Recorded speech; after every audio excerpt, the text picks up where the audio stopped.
98 not out, sponsored by Shepherd Neame, proud supporters of cricket in Essex. Very classy record, that one, isn't it? And you see what I mean? Very James Bond and a bit of Arctic Monkeys thrown in. Was indeed. Didn't like that. Now, on to our next guest. Thanks, Rob Allen, for that one. We're now very pleased to have the one and only Saj Mahmood. How are you, Saj? I'm very well, mate. How are you? I'm okay. You sound a bit relaxed there. You chilling out? Yeah. Just kicking back. You know how it is at this moment in time. You're not doing Monty-style sofa squats?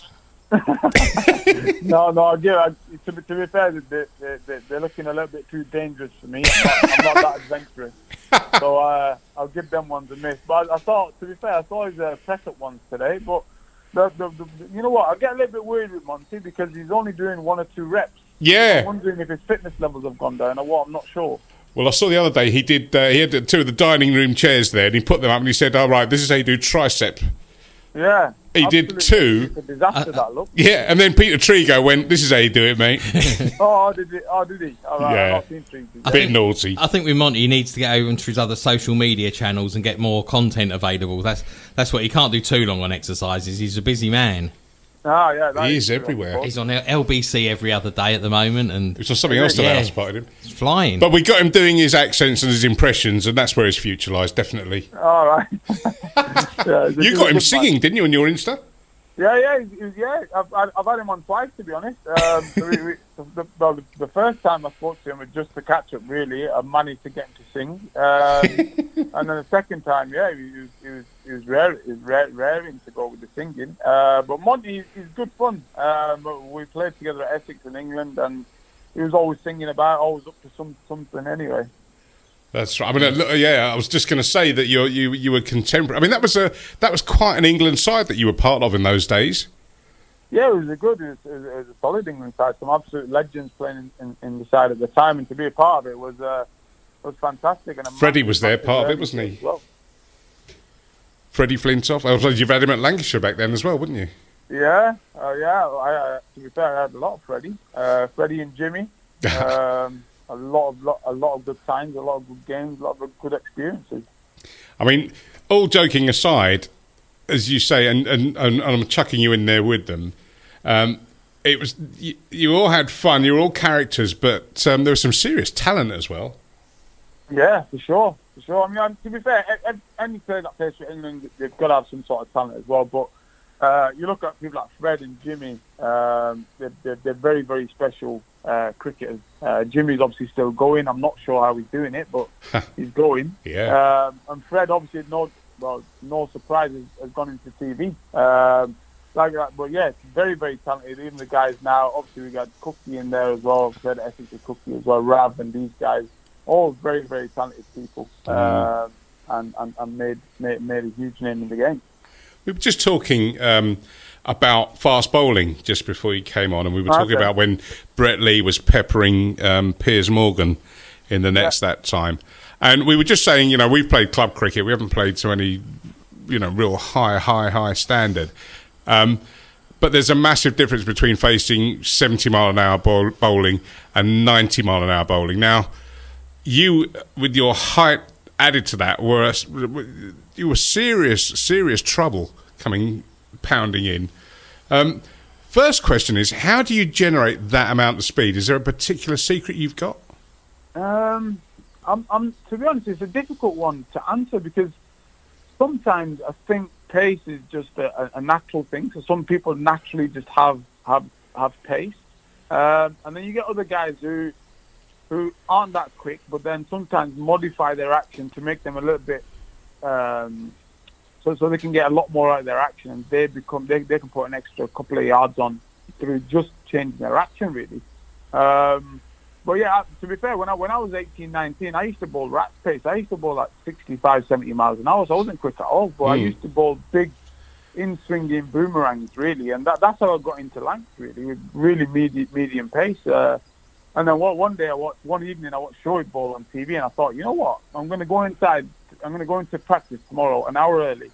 I'm just going to try bowl as quick as I can. And I did that, and it come out all right, and it come out pretty quick, and that's how it started, really. He was serious, wasn't he?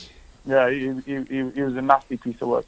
Amazing to watch, though. Amazing to watch. I think did he actually get past the 100 mark? Or there was a competition, wasn't there? He did. I think he was the first one to do that, wasn't he? 101, I think. Maybe. God. I think a few of the older guys might question how quick they were compared to him, though. Jeff Thompson and a couple of the West Indian guys were probably up there as well, weren't they? Patrick Patterson is the one. I remember seeing an interview with, funny enough, it was Jeff Dujon, because he was behind the stumps when all these guys were firing it down. And he used to say the noise that it made on the glove when he was taking it. Yeah. And he said of all of those, and he said, there's Holding, there's Marshall, etc., Andy Roberts, but the one that was quickest of all, that made the biggest sound on the glove, was Patrick Patterson.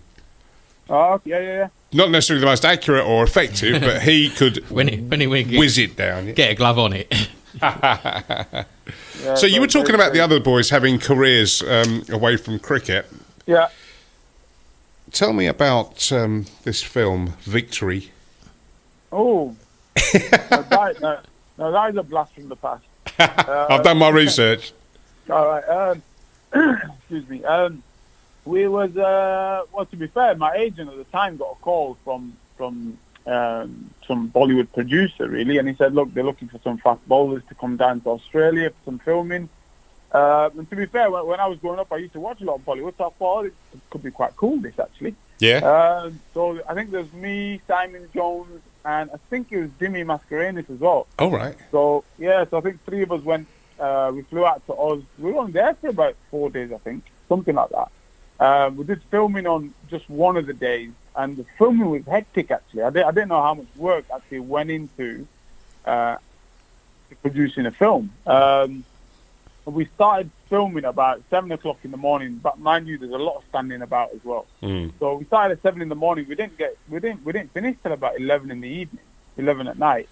And I think out of the whole filming, I think they used about 10 seconds or 15 seconds part of the filming. So there's a lot of time that goes into these films. But yeah, it was an experience. Definitely experience. Always.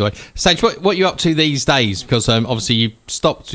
Last couple of years you was with Essex, wasn't you, in 2013 and 2014? And what have you been doing since then?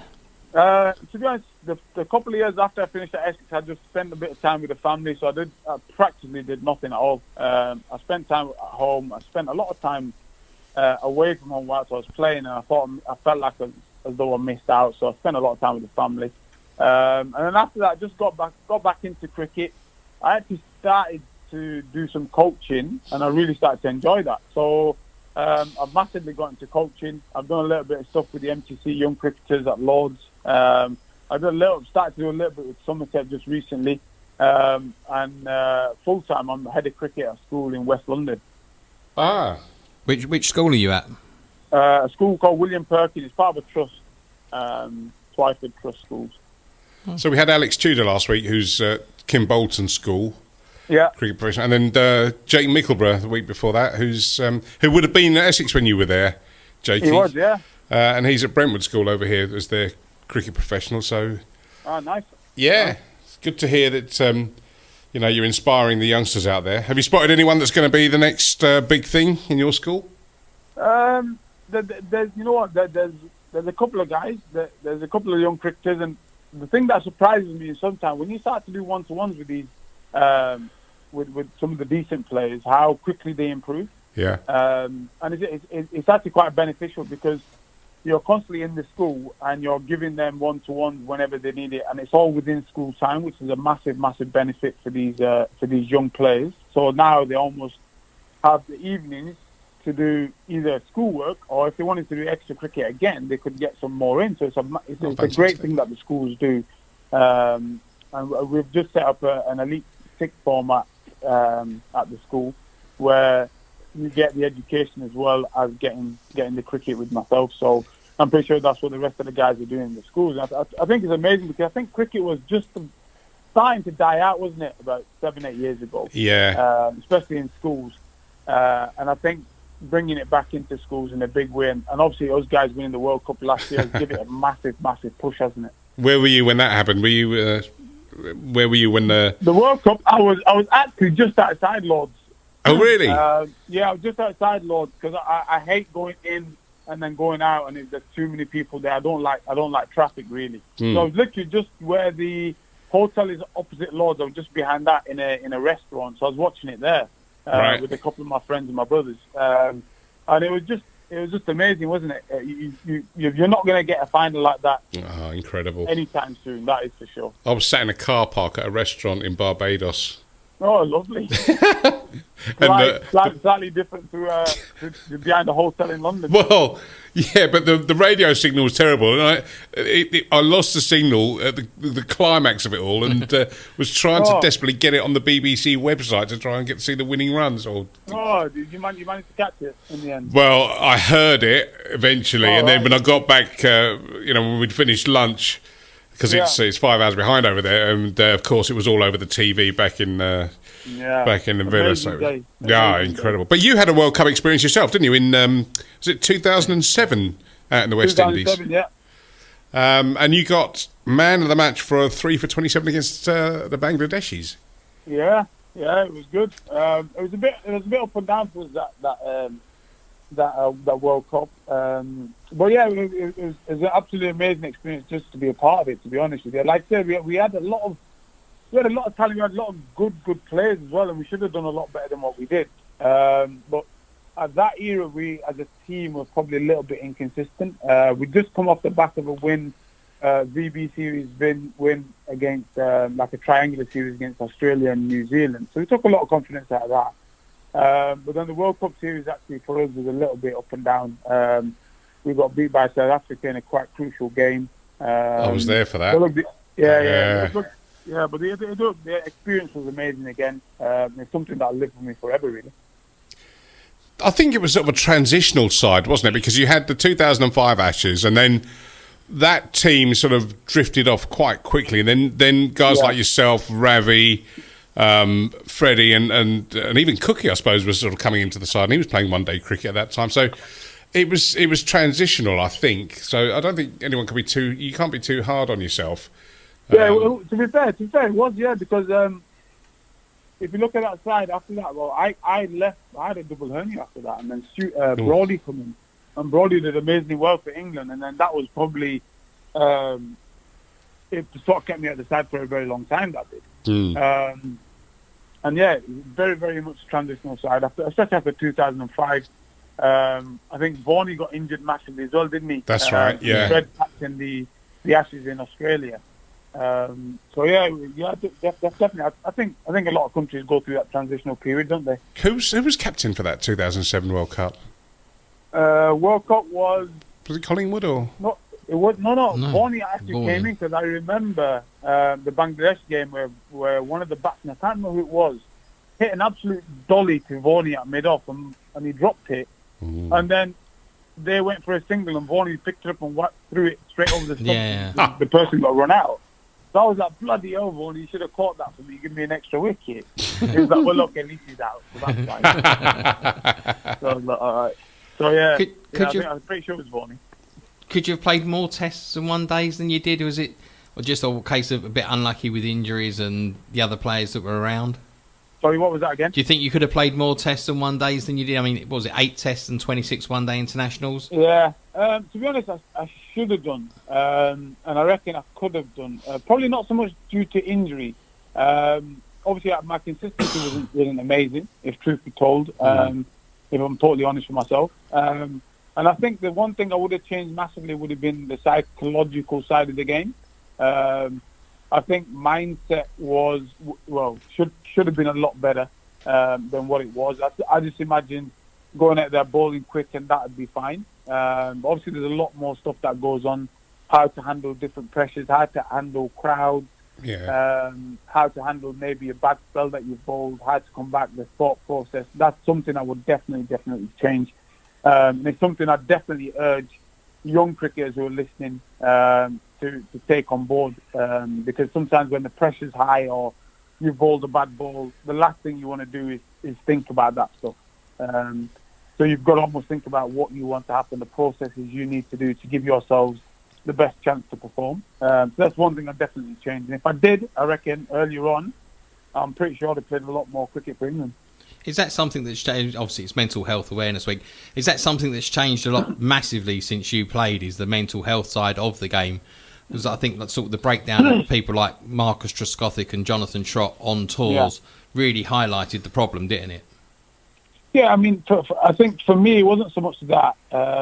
Obviously, for them guys, it is, and you're right, it's been highlighted a lot more now, and rightfully so as well, because, look, a lot of people suffer from mental issues, and I think it's very, very important that people feel like it's actually totally fine to speak up about it, and if you're struggling mentally, it shouldn't almost be looked at as if, well, you're an elite sportsman, you shouldn't actually be feeling like that. Well, no, everyone's human, and if you do have that issue, it's totally fine to actually say, you know what, I've got that issue, and that's the only way you're going to get help and get it sorted. But yeah, definitely, I think mental issues are a huge thing, and I'm actually very, very pleased that it's come out and people are actually finding it okay to speak about.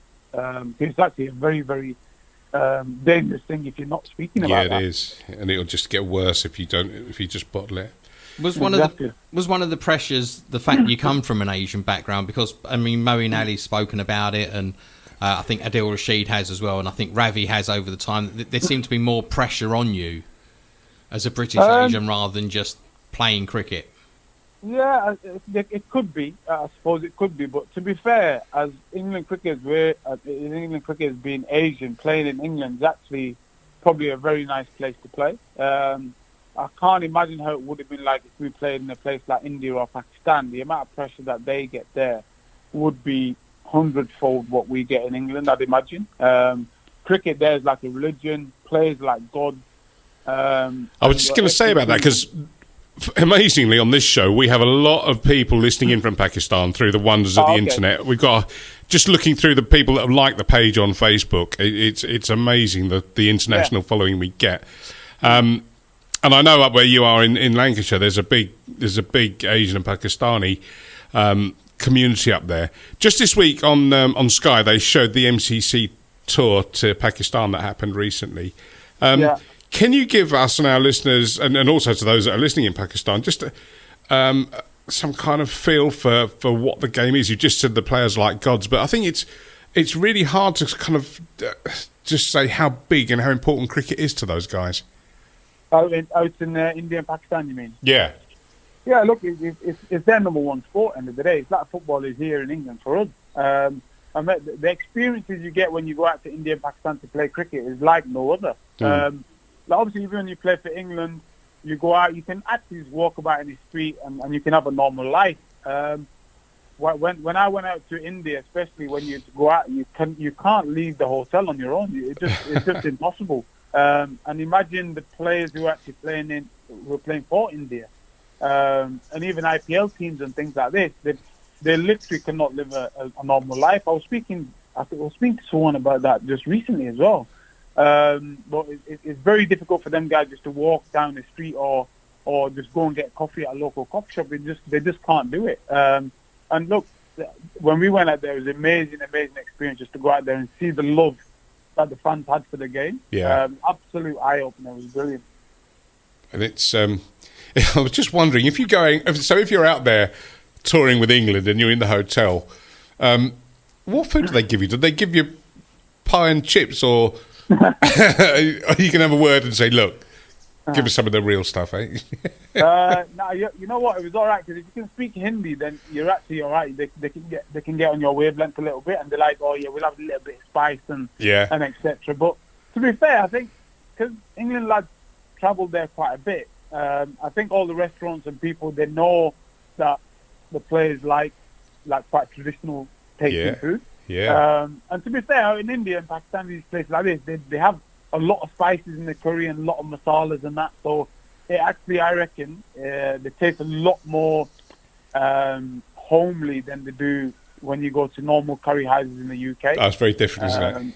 Yeah. So, I mean, when they go out there, don't worry about that. They will throw the spices and everything in that, So you don't have to worry about that. I'm getting hungry. I'm struggling now. You boys are getting hungry. I'm fasting, boys. Oh, yeah. Yeah, I was going to say, how are you getting on with Ramadan? Yeah. You know, it's actually gone a lot quicker than I thought. Is lockdown helping it? Sorry? Is lockdown helping the fasting? You know what? I didn't think it would do, but it actually has. Really? Yeah, because I thought, obviously, normal Ramadan situation, you'd be going to work, you'd be training, you'd be coaching, you'd be out speaking to friends or whatever it may be. But it's actually gone a lot quicker than what I thought it would do. And to be fair, we've only got, I think, today and tomorrow left. And Yeah, nearly there. Saturday, I think. So we're right close to the end of it. So, What was it like when you were playing or touring, or if it was a normal season, or if you're busy? I mean, particularly being a professional sportsman, having to fast must be a really big thing to deal with. Yeah, you know what? The start of it, I tried to fast at the beginning. As a bowler, it's very, very difficult anyway. Yeah. As a batter, you could possibly do it here and there, but still, I think it's very difficult because cricket's a very, very long game. I mean, even the shortest format is 3 hours long. Yeah. So I tried the first couple of times, and it was very, very difficult. The body just cannot deal with it. So I decided that I couldn't do it. So I just stayed. I didn't really drink on the field or anything like that. I'd do everything behind closed doors, just throughout respect of other people who may be fasting.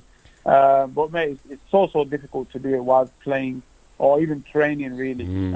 So whilst I played, I never really did it, to be honest. Even if I was injured, obviously you need food to repair the muscles and that sort of stuff. So I was advised not to fast. So for 14, 15 years, I just I stayed away from it. And to be fair, I think the last couple of years have been my first few Ramadans that I've done properly.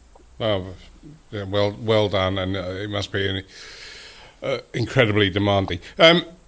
Thank you so much for joining us, Saj. Before you go, it's coming out to 8 o'clock, and it is a Thursday, so we're all going to be out clapping. Have you got a word for the frontline key workers in the NHS? Mate, I think the guys are doing an absolutely amazing job, and the claps that we give them on a Thursday evening are the least that we can do. I mean, you're looking down, and obviously the virus is a horrible thing that's happened to us globally. And these guys going into work and look, number one, saving lives. Number two, putting their own lives at risk every single day. Yeah. Hats off to them guys, and you can't thank them enough. And keep up the amazing work that they're doing. And hopefully this thing will be over very, very soon, and we can get back to some sort of normality. Indeed. Saj, you're a top man, and we really, really appreciate you joining us. We'll keep following you on Instagram because it's very, very entertaining what you put up on there. And we'll once all this is finished, we'll hopefully see you in the flesh, and we can catch up a bit more. Look forward to it, mate. Cheers for that. All Cheers, right. Saj. Keep Take well. care. Thank you. Cheers, guys. Cheers. Bye-bye. Bye.